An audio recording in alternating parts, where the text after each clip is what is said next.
Have you ever paused while taking a medication or hearing about a vaccine and thought, where did this all begin? Who came up with this?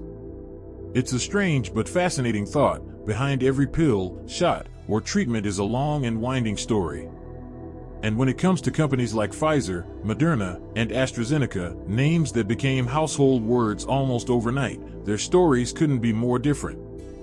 It's easy to lump them all together as big pharma, but the truth is, each of them has unique roots, driven by completely different goals, people, and circumstances. And those origins? They still shape what these companies are doing today.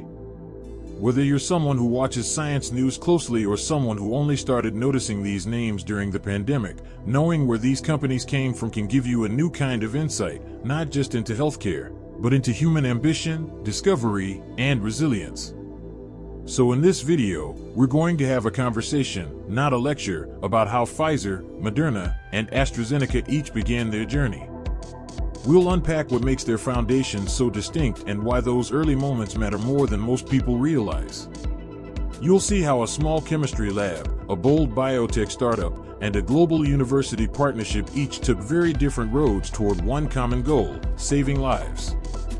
Let's start with Pfizer, the oldest of the three, and a company that's practically woven into the fabric of modern medicine. Its story goes all the way back to 1849 in Brooklyn, New York. Imagine that, a time when horse-drawn carriages rattled through cobblestone streets and antibiotics didn't even exist.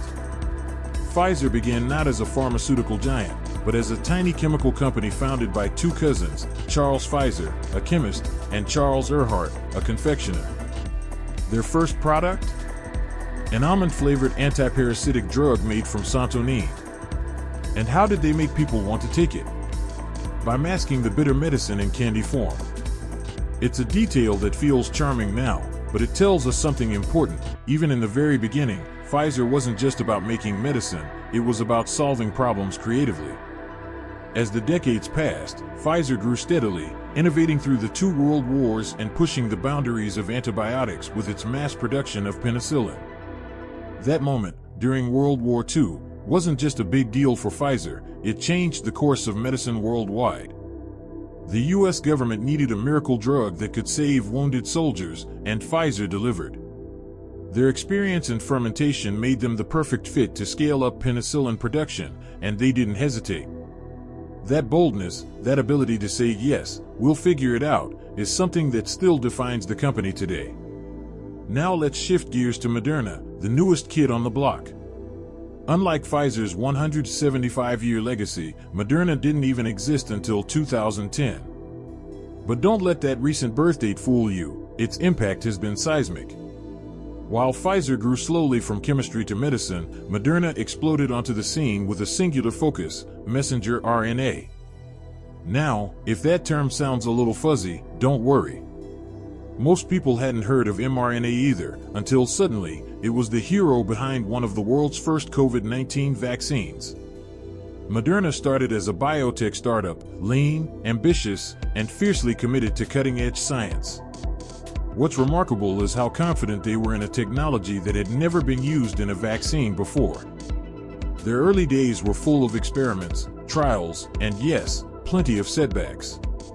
But they believed that mRNA could revolutionize medicine, not just for COVID, but for cancer, rare diseases, and beyond. It's almost poetic. While Pfizer was built over generations, Moderna was born from one bold bet, fueled by venture capital and a vision that the body could learn to heal itself with the right instructions. When the pandemic hit, that confidence paid off. Moderna's agility as a company, its startup energy, allowed it to move at lightning speed. And unlike older pharmaceutical giants with more complex decision-making systems, Moderna had one focus and few distractions. Their vaccine wasn't just a scientific breakthrough, it was a proof of concept. It showed the world that a small, relatively new company could stand alongside century-old institutions and deliver hope. And speaking of institutions, that brings us to AstraZeneca, whose roots are neither in a family-run startup nor a modern biotech lab, but rather in the world of global mergers and academic medicine. AstraZeneca came into being in 1999, but its story is older than that. It's the result of a merger between two companies, Astra AB of Sweden and Zeneca Group of the UK. But what really sets AstraZeneca apart isn't just its corporate lineage, it's the way it works closely with universities and public health systems. Take its COVID-19 vaccine, for example. It wasn't created entirely in-house like Pfizer's or Moderna's. Instead, it came from a collaboration with Oxford University, a partnership between private innovation and academic research. That kind of approach has been a trademark for AstraZeneca. It's not flashy or driven by startup buzz. It's methodical, deeply tied to science and research, and often focused on diseases that affect large, underserved populations. That partnership-first mindset goes way back. AstraZeneca has long focused on respiratory diseases, cardiovascular issues, and cancer treatments, not necessarily the most headline-grabbing areas, but some of the most important when it comes to public health. It's this grounding in practical, scalable medicine that's made it a key player on the global stage, even if it doesn't always dominate the headlines like some of its peers.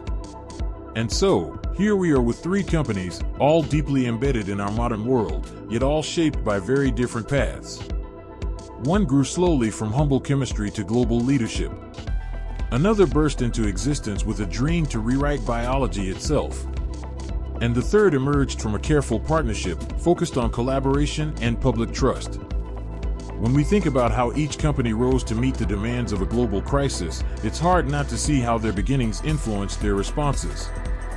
Pfizer's long history gave it experience, infrastructure, and a reputation built over generations.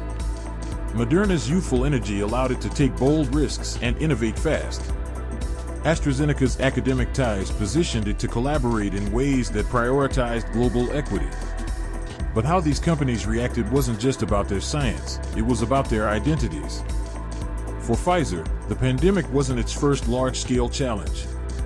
This is a company that's navigated everything from the Great Depression to polio to the HIV crisis. By the time COVID-19 arrived, Pfizer was already a household name, trusted, established, and deeply invested in global health. But even so, what they did next surprised many. Rather than go it alone, Pfizer partnered with a German company called BioNTech.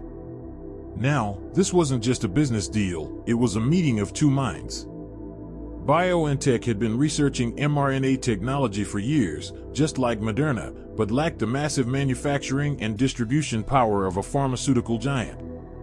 Pfizer saw an opportunity, not only to support groundbreaking science, but to do it faster than ever before. And together, they created one of the first approved COVID-19 vaccines in record time. It's interesting to think about this. Pfizer, with all its might and resources, chose not to develop an mRNA vaccine in-house. Instead, it embraced the new and unfamiliar, leaning on a much smaller partner that had the mRNA expertise. That's a powerful reminder that even the biggest names in medicine need to adapt. Legacy is important, but agility matters too. Moderna, meanwhile, didn't have the luxury of partnerships with major pharmaceutical companies at the beginning.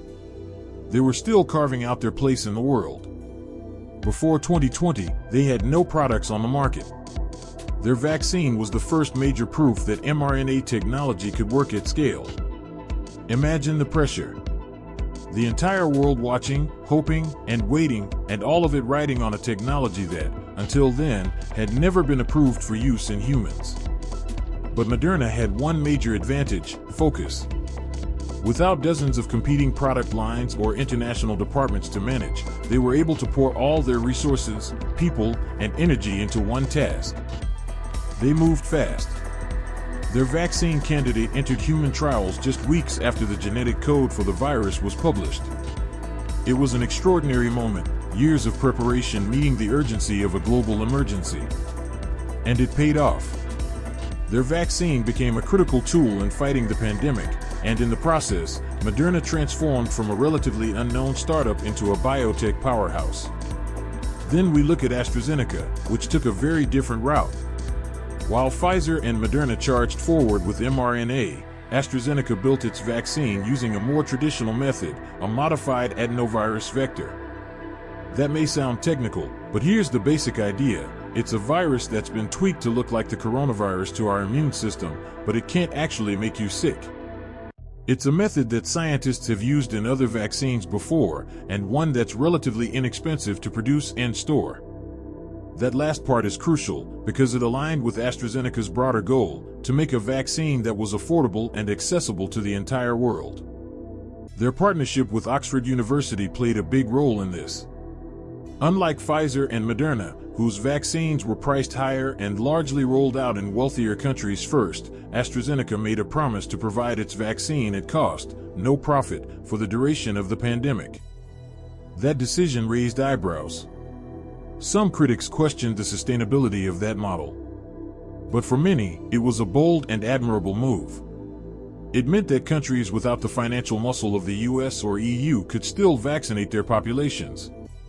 It was a public health-first approach, and one that reflected AstraZeneca's academic roots.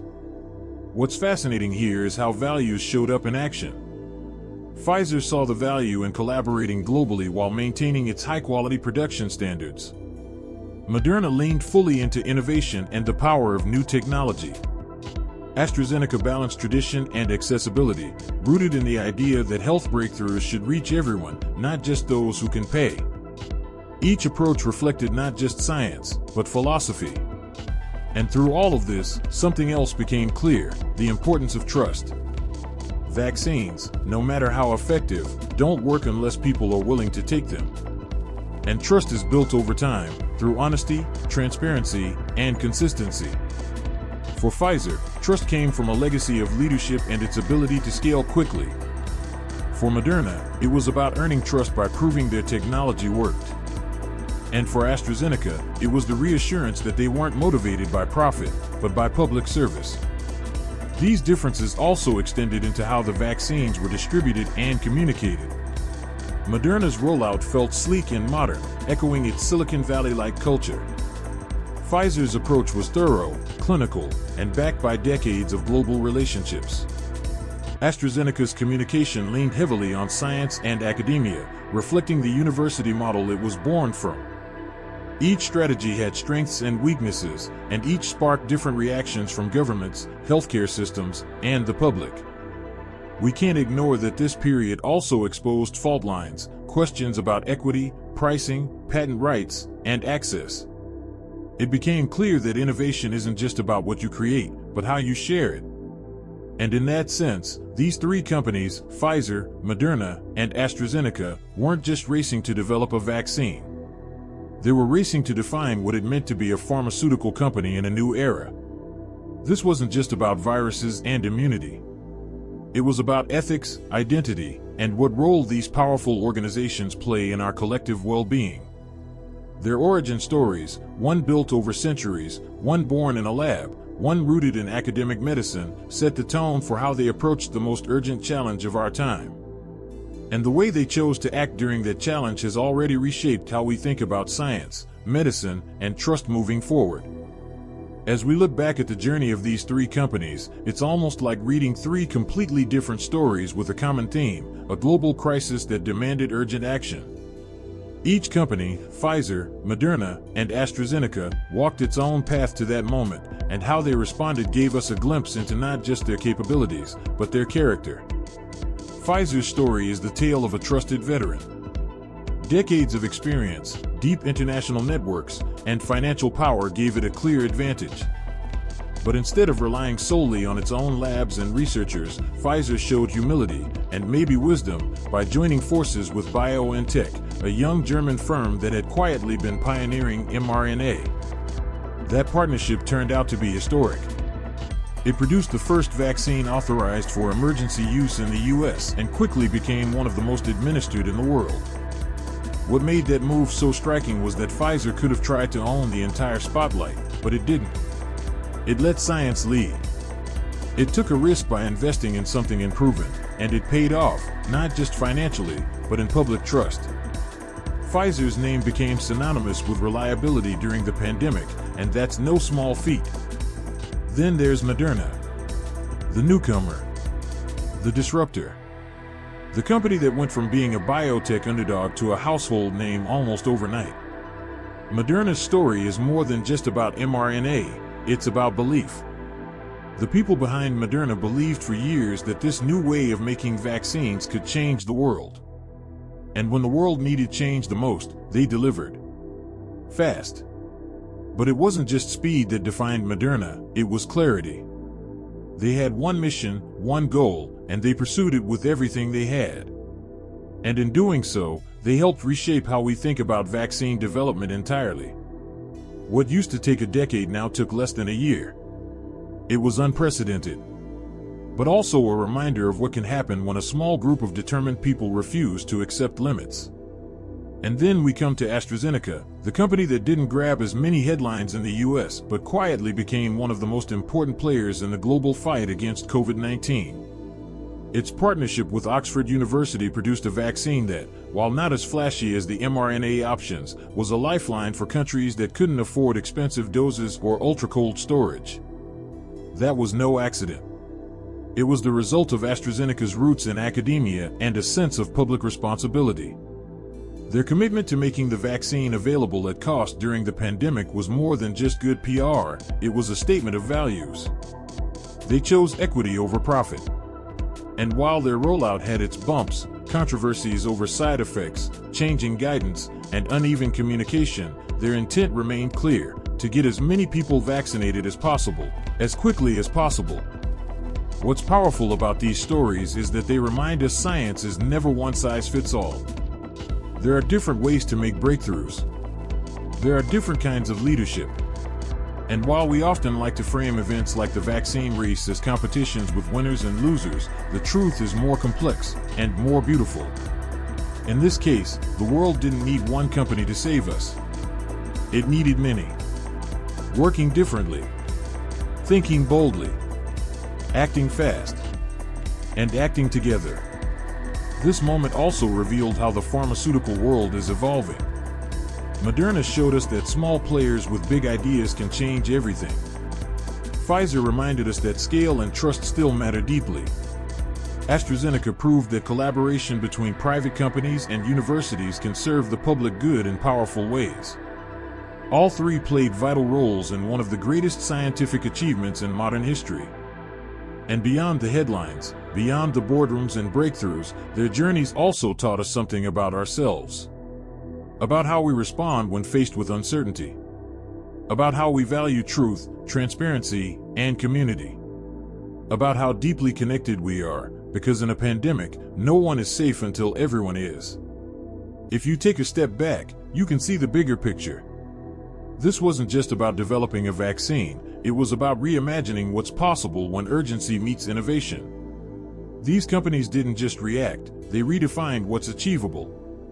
And that sets the stage for what comes next, not just in vaccine science, but in how we tackle the world's toughest health challenges. Because the next time, whether it's another pandemic, a new disease, or an entirely different crisis, we'll be better prepared. Not just because of what these companies made, but because of what they showed us, that boldness, collaboration, and a shared sense of responsibility can truly change the world. So, whether you're someone who received the Pfizer shot, the Moderna dose, or the AstraZeneca jab, or even if you're just curious about how these names became part of everyday life, know this: their origins, differences, and decisions weren't just business moves. They were part of a much larger human story. One of hope, courage, and the kind of innovation that reminds us we're capable of more than we think. If you found this video insightful, I'd love to hear your thoughts in the comments. Maybe you've had your own experience with one of these vaccines. Or maybe you've just been curious about what went on behind the scenes. Either way, your voice matters, and I'd love to keep this conversation going. And if this kind of content helps you better understand the world around you, don't forget to like the video, subscribe to the channel, and turn on notifications so you don't miss what's coming next. We've got so many more untold stories waiting to be explored. Here's to the scientists, the doctors, the researchers, and to you for staying curious. Because knowledge isn't just power, it's connection. And in moments like these, that connection is everything.